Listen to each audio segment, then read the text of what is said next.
Allagadda MLA Akhilapriya మాట్లాడుతూ ఆర్లగడ్డలో ఎటువంటి అన్యాయాలు దౌర్జన్యాలు జరగట్లేదని చెప్పి ఆమె చెప్పడం జరుగుతుంది. ఈరోజు ఎన్డీఏ ప్రభుత్వం అధికారంలోకి వచ్చినాక ఆర్లగడ్డలో ఎన్ని అరాచకాలు జరుగుతున్నాయనే దానికి నిదర్శనం 1, 2 కూడా కాదు. మీరందరూ ఒకసారి గమనిస్తే ఫస్ట్ ఆర్లగడ్డలో మర్డర్తో మొదలైంది. ఎవరు మర్డర్ చేసుకున్నారు? తెలుగుదేశం వాళ్ళని మర్డర్ చేసుకున్నారు.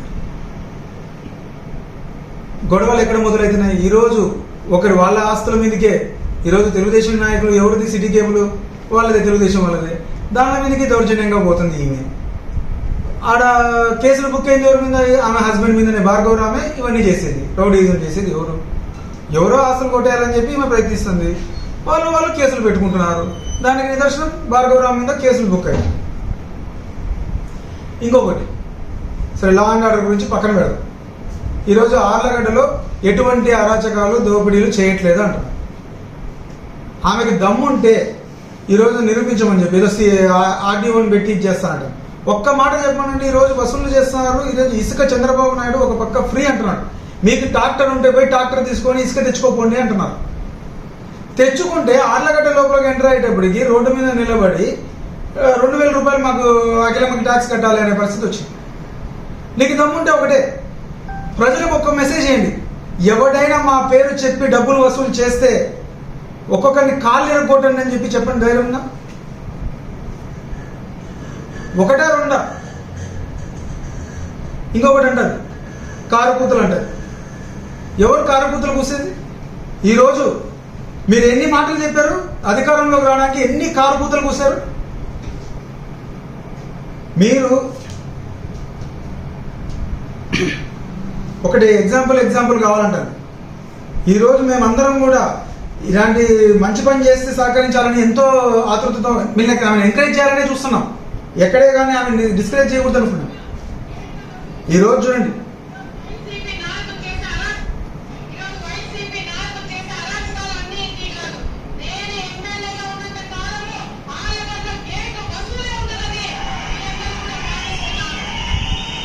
ఇది కారుపూత కాదా? ఇది కారుపూత అంటారు. గేట్లు వసూలు చేయనని చెప్పి ఆమె నోటితో ఆమె ప్రలోభాలు పలికి కారుపూతలు కూసి ఈరోజు చూడండి, మేమేదో ఆమె సహకరించాలని చెప్పి, ఆమె ఉచితంగా వదులుతుందని చెప్పి సహకరించాలని చెప్పి ఎవరే కానీ టెండర్లో కూడా మేము పార్టిసిపేట్ చేయలేదు. ప్రజలకు మంచి జరుగుతుంది అంటే సహకరిద్దాం అనుకున్నాం. ఇదే మీరు ఇంకొకటి గమనించండి, అహోబిలంలో టోల్ గేట్ ఆ రోజు 40 లక్షలు పెట్టి మున్సిపాలిటీకి వాళ్ళ పంచాయతీకి డబ్బులు వస్తుంటే వాళ్ళు రేట్లు వసూలు చేస్తున్నారు. ఈ రోజు ఆడ కూడా మేము ఇలాంటిది ఎందుకు ఏమేదో ఉచితంగా ఇస్తా అంటుంది, టోల్ గేట్ లేకుండా ప్రజలకి బండ్లు పంపిస్తానంటే ఆడ కూడా అందరు సహకరించినారే, ఎవరు పోటీకి పోలేదు. మళ్ళీ అదే విధంగా ఎలా అదే రేట్లు పెట్టి అమ్ముతుంది? దీనికి సమాధానం చెప్పమ్మా. ఎవరు కారుకూతలు కూస్తున్నారు నీ అవినీతికి? ఈరోజు చింతకుంటలో శుద్ధ నీ తెలుగుదేశం పార్టీ నాయకులు వాళ్ళ నోరుతో వాళ్ళు చెప్తున్నారు బయట లబో దిబో అని, అమ్మ మమ్మల్ని 400 కట్టమ్మ, 400 కట్టు అని చెప్పి అడుగుతుందని నిన్న పోయి కొట్టినారు. ఏకంగా తెలుగుదేశం నాయకులనే, మొన్న మీ నాయకులనే కొట్టినారు మీరే. మేమెవరు మీ గురించి ఎంక్వైరీ చేయట్లే. మీ ప్రభుత్వం, మీ పార్టీ నాయకులే మీరు చేసే అరాచకాల గురించి బయట కోళ్ళకి వస్తున్నారు. మీ ఇంట్లో ముందు నీకు చెప్పాలంటే, క్లియర్గా చెప్పాలంటే, నీ ఇంట్లో పనిచేసే వాళ్ళే, నీ మనుషులే బయటికి వచ్చి నువ్వు ఎన్ని అరాచకాలు చేస్తున్నావో ప్రజలకి గుచ్చి చెప్తున్నారు. ఎవరో కారుకూతలు కూర్చున్నారంట. మీ ఇంట్లో టోకెన్ సిస్టమ్ పెట్టి నాయకుల్ని లోపలికి రావట్లేదని మేము చెప్తున్నాం. అమ్మా, నీ టోకెన్ సిస్టమ్ గురించి మాకు తెలుస్తుందా? నీ టోకెన్ సిస్టమ్ గురించి నీ ప్రజలే చెప్తున్నారు. మీకోసం చొక్కాలు చించుకొని తెలుగుదేశం నాయకులు పనిచేసిన వాళ్ళు ఈ రోజు టోకెన్ తీసుకొని లోపలికి పోయి కలవాల్సిన దుస్థితి పట్టింది వాళ్ళకి. అంటే ఇక మీరు అర్థం చేసుకోండి ఏ స్థాయిలో ఈరోజు తెలుగుదేశం పార్టీ నాయకులకి ఈరోజు ఆర్లగడ్డల పరిస్థితి ఉండాలి. ఎందుకంటే నీ కోసం ఎవరు కూడా పనిచేయరు. ఎందుకంటే నువ్వు చేసే అరాచకాలు ప్రతి ఒక్కదానికి డబ్బు. ఈరోజు మేము అనలేదమ్మా నిన్ను ఎక్కడే కానీ నువ్వు కొత్త బండ్లు కొన్నావు, నువ్వు బండ్లు కొన్న నెక్స్ట్ రోజు నుండి ట్రావెల్స్ వాళ్ళు అందరి దగ్గర డబ్బులు వసూలు చేసి నెలకు 5 లక్షలు మాకు ఇవ్వాలి. మేము ఎక్కడ అనలేదు, ప్రజలు అనుకుంటున్నారు. మేమైతే ఎవరితో అనలేదు. ట్యాక్సీ వాళ్ళని మేము ఆ మాట మాట్లాడలేదు. ఈరోజు మేము మాట్లాడినామంటున్నావు. మేమెందుకు? నువ్వు ఏ బండి కొనుక్కుంటే మాకెందుకు? నువ్వు 4 కోట్లు పెట్టుకోను, మాకు అవసరం లేదు. మేమెందుకు అంటాం నీ గురించి? నువ్వు కష్టాజీతంతో సంపాదించుకుంటున్నావు, నువ్వు కొనుక్కుంటున్నావు, నీకు జీతం వస్తుందో ఏదో వస్తుందో అంతే తప్ప మేమేదో అన్నామని ఎందుకంటున్నాం? మేము ప్రజలకు సంబంధించిన ఇష్యూస్ మాట్లాడతాం ఖచ్చితంగా. ఈరోజు ఇసుక, మట్టి ఇలాంటి దౌర్జన్యాలు జరుగుతున్నాయి. ఆలమూరులో ఆపినారు కదా ఇసుక. మీరు ఎర్రమట్టి ఆలమూరులో ఫారెస్ట్ ఏరియాలో ఉండేది మట్టి తీలే. మేమేమన్నా మాట్లాడినామా? ఖచ్చితంగా కంప్లైంట్ ఇచ్చినాం కలెక్టర్ గారికి. కలెక్టర్ గారు యాక్షన్ తీసుకుని ఆపినారు. ఇలాంటి దానికి మేము ఖచ్చితంగా మాట్లాడతాం. నువ్వు ఏం కేసులు పెట్టుకుంటావు, నీ చేతనైన కేసులు పెట్టుకో. నువ్వు తప్పు చేయకుండా నువ్వు ఎవరొద్దన్నారు? ప్రజలకు న్యాయం చేయి. ఈరోజు ఆర్లగడ్డలో రౌడీజం జరగట్లేదు అంటున్నావు. చికెన్ సెంటర్లలో కూడా 10 రూపాయలు వసూలు చేస్తారు నీ పేరు చెప్పి. ముందు వాళ్ళని కంట్రోల్ చేసుకో. మళ్ళీ నేను ఆ పేరు చెప్పాలా లేకపోతే ఎవరు వసూలు చేస్తున్నారో మీకు తెలిస్తే మీరే ఆపుకోండి వాళ్ళని పిలిచి. ఇంకా ఎన్ని ఘోరంగా మీ గురించి మాట్లాడుతున్నారు తెలుసా? విద్యా కమిటీ చైర్మన్లకు కూడా డబ్బులు అడిగి తీసుకొని కమిటీలు వేస్తున్నారు అంటున్నారు. ఇది నిజమో కాదో తెలియదు మాకు కూడా. నువ్వే ఎంక్వైరీ చేయి. ఆర్టీఓతో కమిషన్ వేయిస్తా అంటున్నావు, సిబిఐ ఎంక్వైరీ వేయించుకో దీని మీద.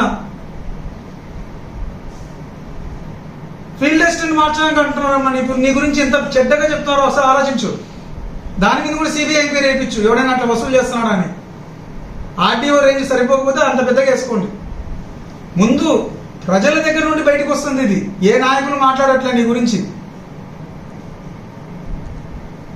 దయచేసి ఇప్పుడైనా మాట్లాడితే బీజేపీ నుండి వాడు ఒకడు వచ్చినా అంట. నువ్వు ఏ పార్టీ నుండి వచ్చినావు? వైసీపీలో ఎమ్మెల్యే గెలిచి సిగ్గు లేకుండా ఎట్లా పోయినావు నువ్వు టీడీపీలోకి? ఎట్ట మంత్రి అయినావు? దానికి సమాధానం చెప్పు.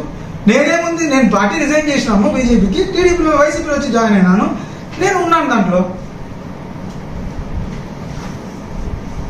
ఇదే బీజేపీని మొన్నటిదాకా తిట్టుకొని ఈరోజు బీజేపీ ప్రభుత్వంలో మీరు పనిచేస్తున్నారు. ఎన్డీఏలో నువ్వు ఎమ్మెల్యే, నువ్వు తెలుగుదేశానికి ఇది కాదు. నీ ప్రభుత్వం ఉండేది ఆంధ్రప్రదేశ్లో ఎన్డీఏ ప్రభుత్వం, తెలుగుదేశం గవర్నమెంట్ కాదు ఇది ఉండేది. పవన్ కళ్యాణ్ వీళ్ళు అందరు కలిసి వచ్చిన గవర్నమెంట్ ఇది. సింగిల్ గా మీరేమీ రాలేదమ్మా. సో దయచేసి ఇవన్నీ మానుకొని ముందు ప్రజలకి ఏం చేయాలనుకుంటున్నావో అవి చేయండి. మేము కూడా అందరం సహకరిస్తాం. ఇప్పుడు మాట్లాడుతూ వాడు వీడని మాట్లాడుతున్నాం. మేము మాట్లాడలేమా? పబ్లిక్ని అడ్రస్ చేసేటప్పుడు ఎవరైనా కానీ, ఇప్పుడు ఎమ్మెల్యే అనేటప్పుడు నీ స్థాయి ఎమ్మెల్యే స్థాయిలో ఉన్నారు మీరు అది గుర్తుపెట్టుకోండి. మేము ఎమ్మెల్యే అనేది మీ స్థాయిని మీరు దిగదార్చొద్దని. ఒక మగవాడు ఇంకో విధంగా మాట్లాడితే ఎలా ఉంటుంది?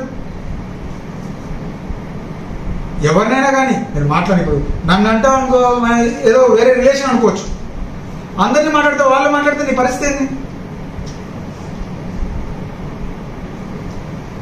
మేము కోరేది ఒకటే, ఈడ జరుగుతున్న ఇసుక దందా, ప్రజలకి ఇసుక ఉచితంగా ఇస్తామన్నారు. వెంటనే ఆడ ఉచితంగా వచ్చే ఇసుక ట్రాక్టర్లను కానీ ఏదే కానీ ఆపద్దు. చంద్రబాబు గారు చెప్పారు, మీరు చెప్పినవన్నీ కారు కూతలు కాకుండా చూసుకోండి. మేము కారు కూతలు కూసి అధికారంలోకి వచ్చామనేది మాత్రం నిరూపించుకోవద్దు. ఖచ్చితంగా ఉచితంగా ఇసుక రావాలి. ఈరోజు మీరు కదా నీకు 15 నీకు 15 నీకు 15 అని చెప్పి ప్రతి ఇంటికి వెళ్ళి పిల్లలు కనపడిన అక్కడ అంతా 15,000 అని చెప్పినారు. ఎక్కడున్నాయి 15,000? సో ముందు ప్రజల మీద కాన్సన్ట్రేట్ చేసి ఈ రౌడీజాన్ని ఆపండి, దౌర్జన్యాలు ఒక్కొక్కరిని పోయి బెదిరియడాలు ఇవన్నీ ఆపండి. నీ పేరు చెప్పుకొని తిరిగే వాళ్ళని నువ్వే కంట్రోల్ చేయి.